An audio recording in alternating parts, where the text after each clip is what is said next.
Welcome to Aromatic Chat, the podcast that introduces you to registered, clinical, and certified aromatherapists around the world.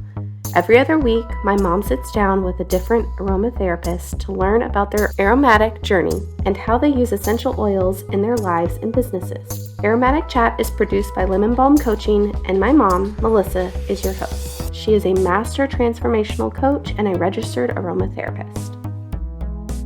Hey friends, this is one of those rare months where you get to hear from 3 different aromatherapists because there are 3 Wednesdays.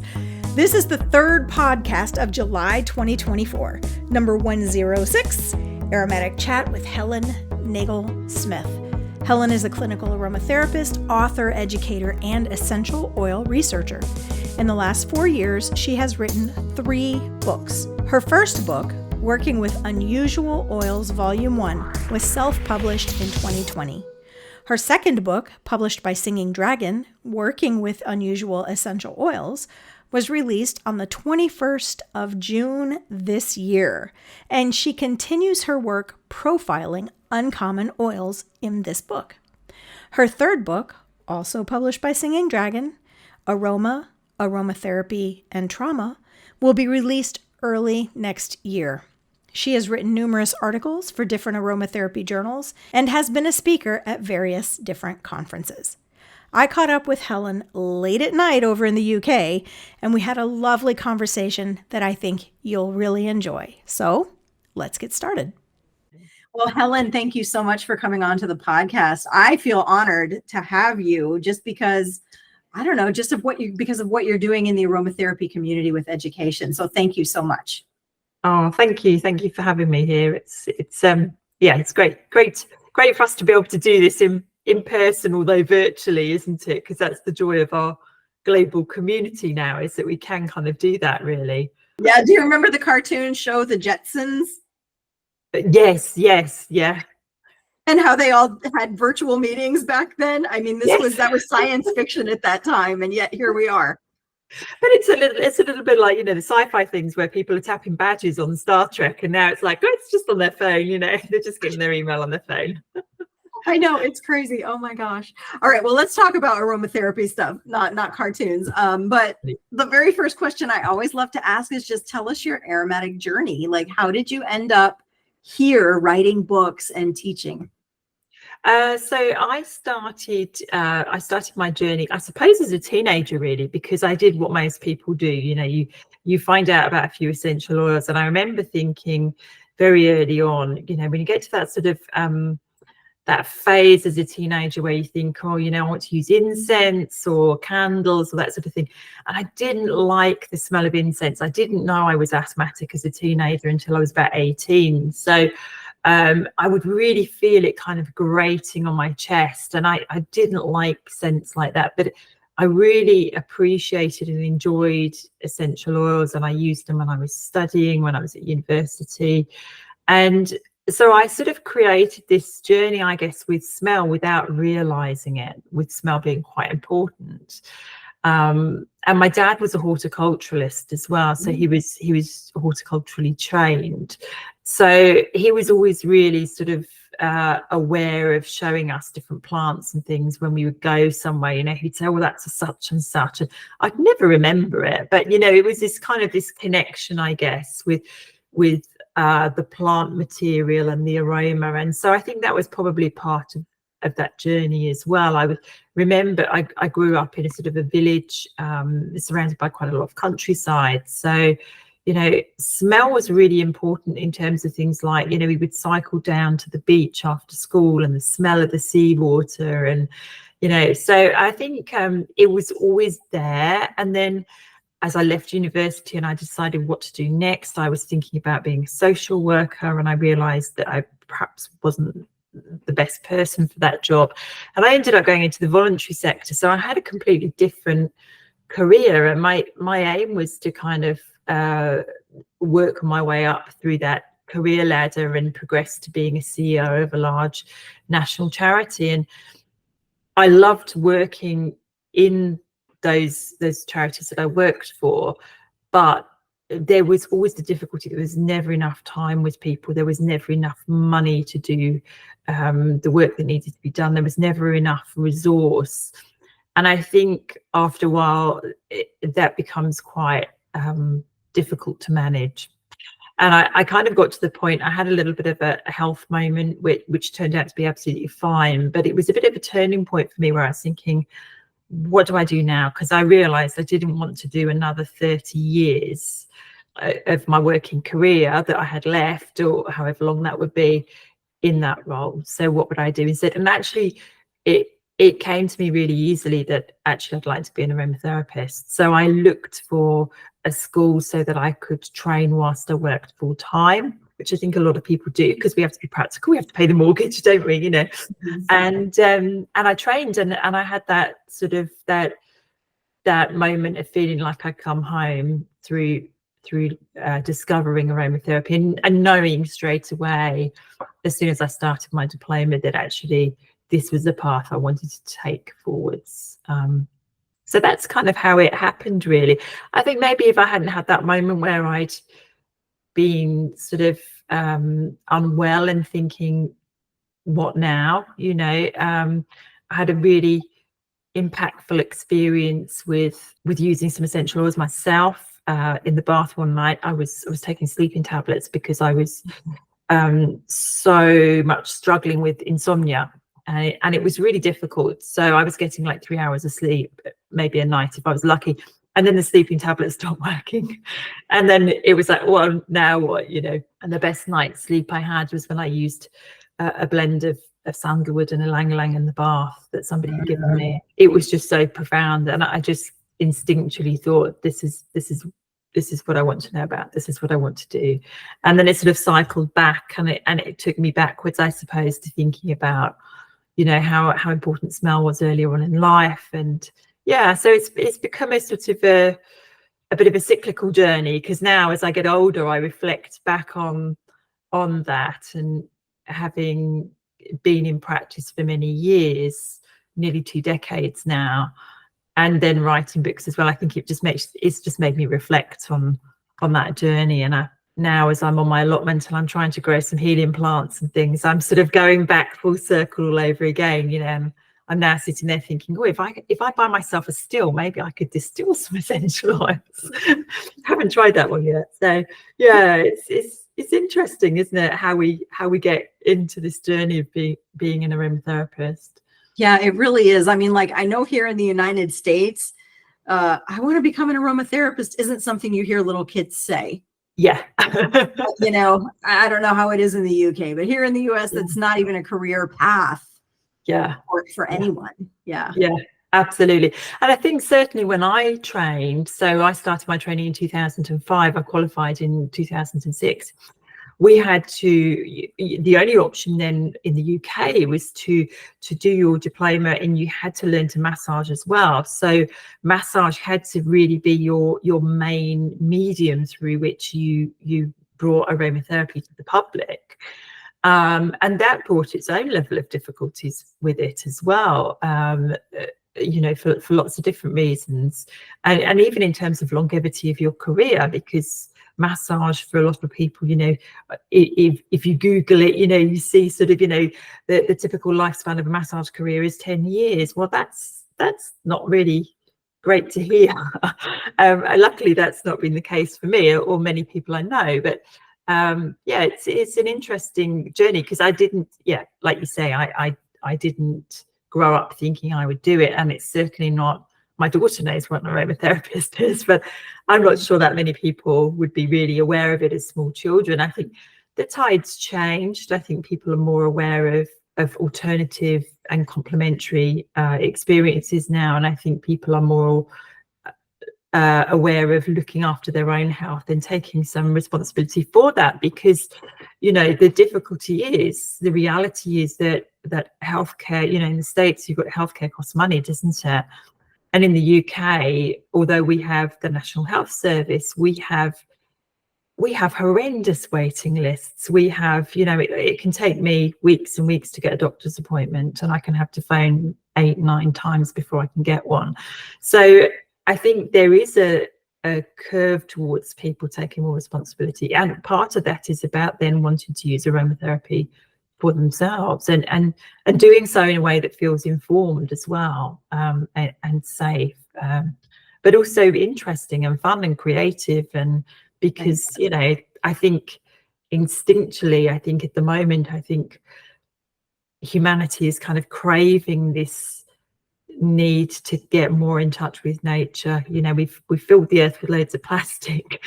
Now perhaps we need to reel it back a little bit and look after our planet a bit more. And I think part of that is sometimes about being drawn to things that can be a resource for us, or that can help ground us or take us back down possibly a more natural path. Absolutely agree. And you said something about being informed, right? We want to be informed when we're using these essential oils or other complementary modalities. And isn't that kind of one of the things that, as aromatherapists, even if I don't bill myself as an educator, that's one of the things that we do. We educate people about the essential oils so that they can use them safely and use them effectively. Yeah, absolutely. And I think it's that fine line, isn't it? You want to have the information and you want to be able to find out that and take responsibility for that. But you also need to know that just because you've seen something on the internet doesn't mean it's safe, you know. And what's the qualifications behind that person who's giving you that information? And, you know, we can all Google things. You know, I can go to a yoga class and I can do yoga moves, but that doesn't mean I'm a yoga teacher. And that's the way I always sort of describe it to other people. It's, you know, it's fine to we all start our journey out by buying some essential oils, but we also buy the books. We understand the experience behind it, you know, and that's part of that journey, isn't it? That's part of just, for us, we're constantly educating and we're constantly learning ourselves as well, aren't we? Because we know things from science now that we didn't necessarily know 20 years ago, you know. And I find when I'm researching an essential oil, very often the traditional indigenous use of that plant material will dictate that it would be good for certain things. Now, we couldn't prove that, you know, generations ago, yet people knew that that was the case, because they knew that if they if this leaf was mushed up and put in a poultice and it was warm, that might release some of the essential oils in the leaf or something like that. And now we know, okay, well, if we look and we see that there's these certain naturally occurring chemicals in the essential oil, we know that they all have these properties. So we can kind of piece things together now that we couldn't do before, which I think is quite exciting. Right. So yeah, it feels like this. I feel at the moment there's some change in the world generally, and I think there's some change for aromatherapy happening and coming. I think there's more to come as well. I agree. Something is shifting. Yeah, definitely. So you're still practicing, right? Yes. So I trained in 2005, qualified in 06, and then I hung on to my full-time job, Melissa, because it's really hard to give up the paycheck, right? It's really hard to do that. So I did that for I can't remember how long I did that for, but longer than I should have done that probably for. And then things changed in my workplace, and actually, as I was starting to feel maybe it was time to make that change, there was a restructure at work, and I was offered a management position and a step up. And so I very naively or bravely, I'm not sure which it was, said in my interview, yeah, I'd love the job, but I'd like it 4 days a week, please, because I do this other thing called aromatherapy. And they agreed. To my surprise, they agreed. So that was great. So I did that probably for about 2 or 3 years.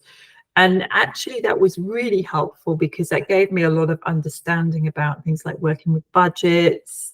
When you're a manager in any kind of position, you end up having to deal with difficult situations.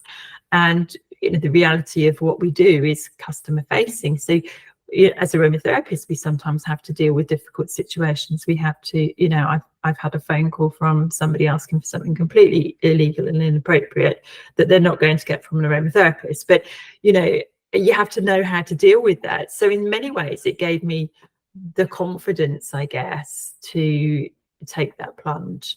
But when I did take the plunge and go fully self-employed, or was about to, I then actually fell pregnant. So, Wow. so I had a little bit of a hiatus there, which was for a good reason. But it just meant that I then sort of, if things went very quiet for a while, and then really going back, I had to very much build things up from scratch, and it was like starting a business all over again. And I think one thing that I've noticed is that practice has changed. I think, as we said, the world's changing, aromatherapy is changing, people's expectations potentially are changing as well. I think practice has changed, but I've really enjoyed continuing to see clients across the years, and now I pretty much run a full-time practice and do that alongside writing books as well.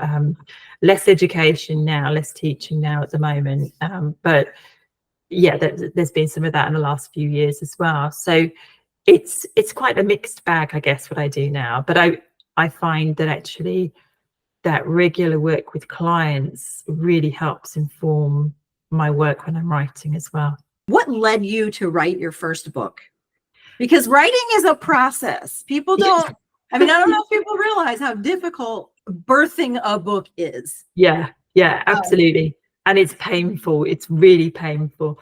So I started writing it in 2020, my first book, and I self-published that through Amazon because obviously a lot changed in 2020, and in the UK we were locked down for long periods of time. So we had months where we were homeschooling, where I couldn't see clients. I think I can't remember quite how it worked. I had a chest infection and my daughter had been ill, so I think I'd had 3 or 4 weeks off work almost before COVID hit and we were locked down. So because of that, I'd already had this chunk of time off, and then we had months and months where we couldn't work. And so that brought some interesting kind of scenarios. So I think it helped me think quite creatively about what I was going to do. And one of the things that I'd been doing at the time was I was co-teaching some classes with the Well School, where we were looking at unusual essential oils. So we were looking at essential oils that you don't traditionally train with. And I remember having a conversation with the principal one day saying, I need to write a book on this, because we have access to over 500, 600 oils now in the world. Now, there's oils that weren't available when I trained, that weren't even available 10 years ago or 5 years ago. So we have a much greater range of possibility, but we also have other issues facing our businesses like sustainability and things like that. So I wanted to really kind of shine a light on those oils and sort of, rather than people go to the traditional kind of books where we've got the same oils in most of them, and there's nothing wrong with that, right? Because we, when we learn, we typically learn as aromatherapists with between sort of 60 and 75 essential oils, let's say. And, so we'll have both learned about peppermint or orange or lemon and so on, won't we? But actually, there's so many more out there. So, so the journey really into writing came out of this kind of process of teaching, of thinking differently. I realised now, looking back, I had quite a few sort of existential questions. I had moments probably where I was aware of wanting to appreciate the resilience that we all had to really muster to get through that experience, but also not wanting my business to have not been able to do anything in that year. So for me, there was a real sense of, this is me trying to beat the situation, or this is me trying to, and also a sense of, I realise now, reflecting and looking back, probably a sense of, actually, if something happens to me, this is something I can leave behind. And I think that came out of that experience. I think it's also potentially something that I've noticed sort of, I'm nearly 50, and I've noticed in the last couple of years, I'm a lot more reflective, and I have this sort of sense of aging in a way that I didn't have before. So there is a sense of wanting to pass things down. You know, I want my daughter to understand if she has an insect bite, which essential oil she can go and use, and things like that. I want that to pass down, because I think some of that we've lost as human beings. I think we've lost some of our natural ability to create resource for things. So I think part of it was really a bit of stubbornness and a bit of wanting to feel like I'd been able to achieve something in that year, but also probably a little bit of wanting to leave something behind as well. It was a very odd, peculiar sort of experience when I finished it. That sort of that sense of relief as it goes live and as you see it going live. And I didn't appreciate how big that would feel. And I think the thing is, I think with my first book, it was quite easy in some ways, because I had no comparison. And because I think I was so hell-bent on doing it, I was so, right, I need to get this out there, that I didn't stop to worry about it too much. Whereas I think with my second book, I started comparing myself to other people, and all those kinds of things can creep in. And I was trying to claw back my business post-COVID, having been shut down for so many months. So I was working really long hours as well. But with my second book, I went to a publisher. So it was a very different experience in that sense as well. And then I've just written my third book. So the journey, it seems, Melissa, just keeps continuing. Well, it sounds like you're leaving a lot behind, which is amazing for the rest of us.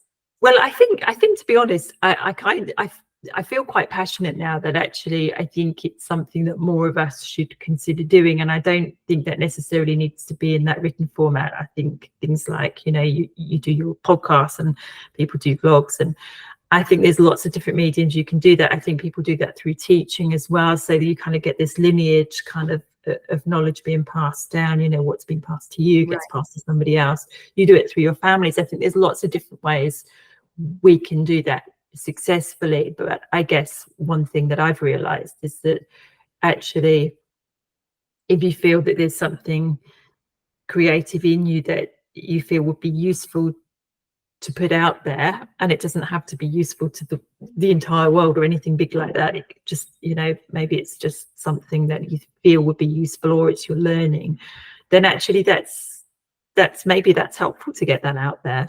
And maybe that's part of, you know, our own processes as well. Right. Well, you just recently released a book.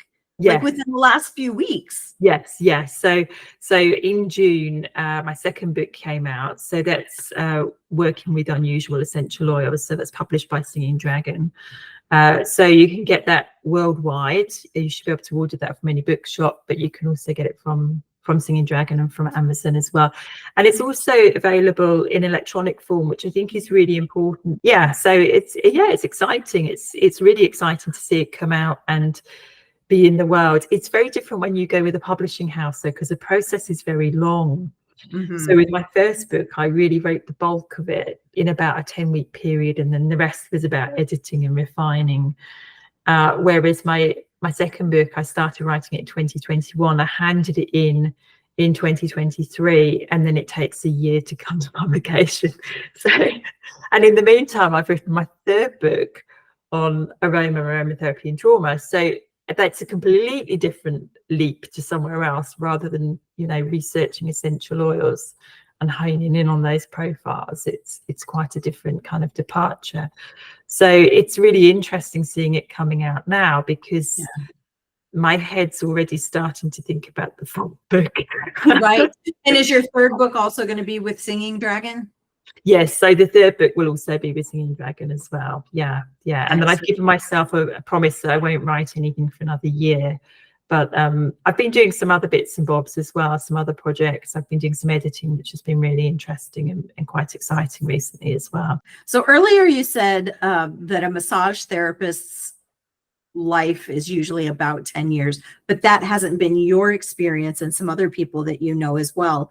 What is it that's made it possible for your massage career to extend past that general 10-year expectation? I think it was a realization very early on in my diploma that I was struggling. So I had really quite bad carpal tunnel. I have a few very minor skeletal issues. Lots of people do. It sometimes impinges me. So I kind of, I need to keep on top of that with regular work myself and osteopaths and so on. But I think because when I trained to be an aromatherapist and I was training without massage, because I had really bad carpal tunnel syndrome, I was absolutely terrified that I was going to not be able to do this thing that I was paying all this money for. And I was very blessed in that part of my training meant that I went to Provence for a few days with my classmates, and I had the most wonderful time. And we were looked after by Rhiannon Lewis. And actually, she gave me a couple of really good blends for carpal tunnel. I was really worried about, I think I was anxious about it holding me back. So I was probably putting a lot of angst into my body as I was moving, so I had to really learn to flow. I had to learn to really let my body flow. I had to learn to really embrace the work and not be scared of my body as well. Actually, I think kind of that was quite important for me. I think awareness of the fact that it's potentially a problem early on really probably actually was one of the key things. And like I say, just learning to go with that flow. What are some of your other passions outside of writing and aromatherapy? Last year I took an allotment, and that was a little bit of a crazy challenge, because when you're massaging people all week, then going to dig and pull weeds isn't probably the best idea. Yeah, again, it's all about that balance, isn't it? I think it is a great idea because it's very grounding. And yeah, so I've got 4 parts of my allotment, and one of those parts is dedicated to trying to grow. And I say trying because I'm not always very successful. some of the more healing plants. So I haven't got any roses in there yet. I've got roses in my garden instead. But I've got things like yarrow growing and rosemary and a lot of the herbs and things. So I really enjoy that because I feel when I'm there, when I'm on my allotment, nobody needs me. So it's my kind of my chill out zone, if you like. Yeah, so that's something I feel quite passionate about. I think the food prices in many parts of the world have gone sky high. The cost of living crisis in the UK has meant that our food bills are 20-30% higher. And so because of that, I thought, well, actually, I'm just going to grow my own, fruit and vegetables as well, and I'm going to make that work. So, but again, it's been quite creative, but it's quite a grounding process. And I do think we'd all feel a bit better if we went out and gardened more or went and dug when we feel cross. And actually, when I struggle to think, for example, if I'm thinking about maybe a client I've been working with and I'm reflecting on that, I'm thinking, okay, what, how could we tweak that blend, or what could we do differently next time? Or if I'm stuck with something that I'm writing and I can't quite work out how to phrase something, or a chapter's not making sense to me, if I just go away and do that, or if I go and take a walk near water, I find as well it's very, very helpful. I've got a Labrador, so my Labrador's always happy to go for a walk. Oh yes, especially near water. Yes, absolutely. And a swim. So she loves a good swim.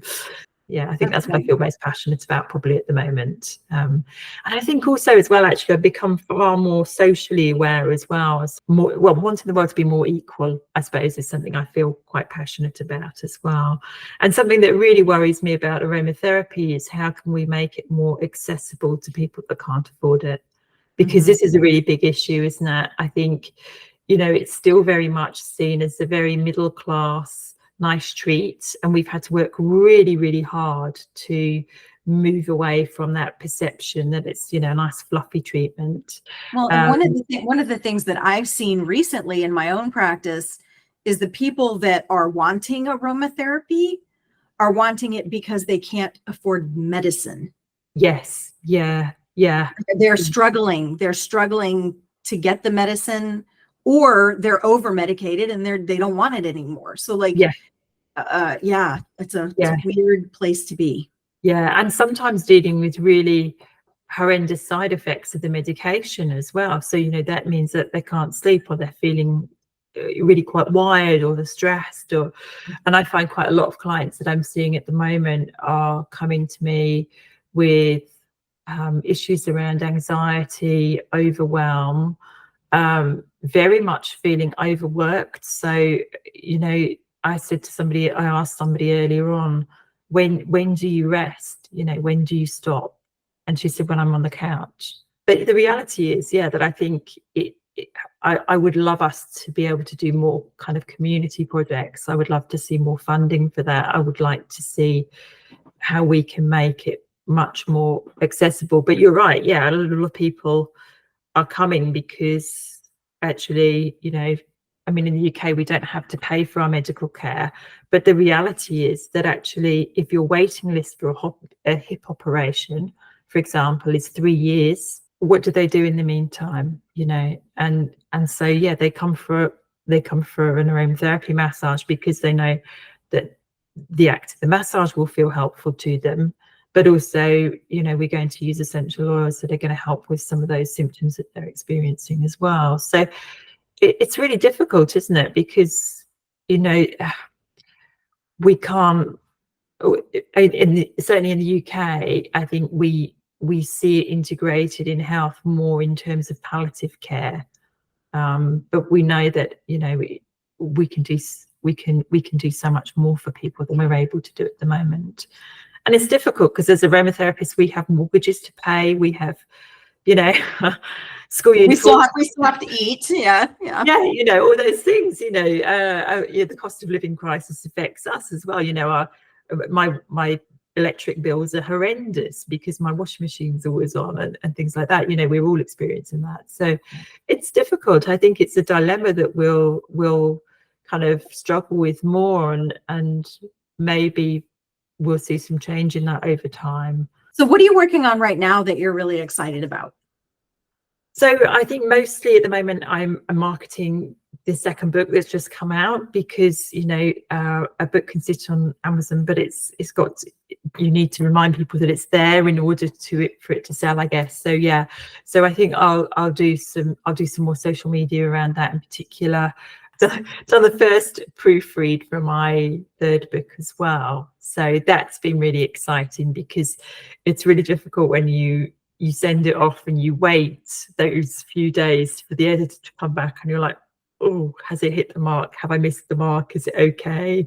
So although that's not being published till next year, it's very much in my space, if that makes sense, on and off. Yeah. So so really the books and my client work are kind of what's keeping me going at the minute. And like I said, I've been doing a bit of editing work as well, which I've really enjoyed. And one of the things I really loved, I think, when we started to do a lot more online things, is that sense of community and connection amongst aromatherapists. So I really enjoy trying to be part of that, trying to create some of that, trying to foster some of that, because I think it's really important that we do that. And I think it's about opportunity, sharing, learning from each other. I don't think anybody needs to be precious about their work either. I think, I don't feel that we are, but I think that's really nice, because I think in some professions you do have that, Mm-hmm. So I would really like to do some more work trying to also encourage more people to write in the future. So the mission of the podcast is to connect people. So mm-hmm. How can people connect with you and what you're doing?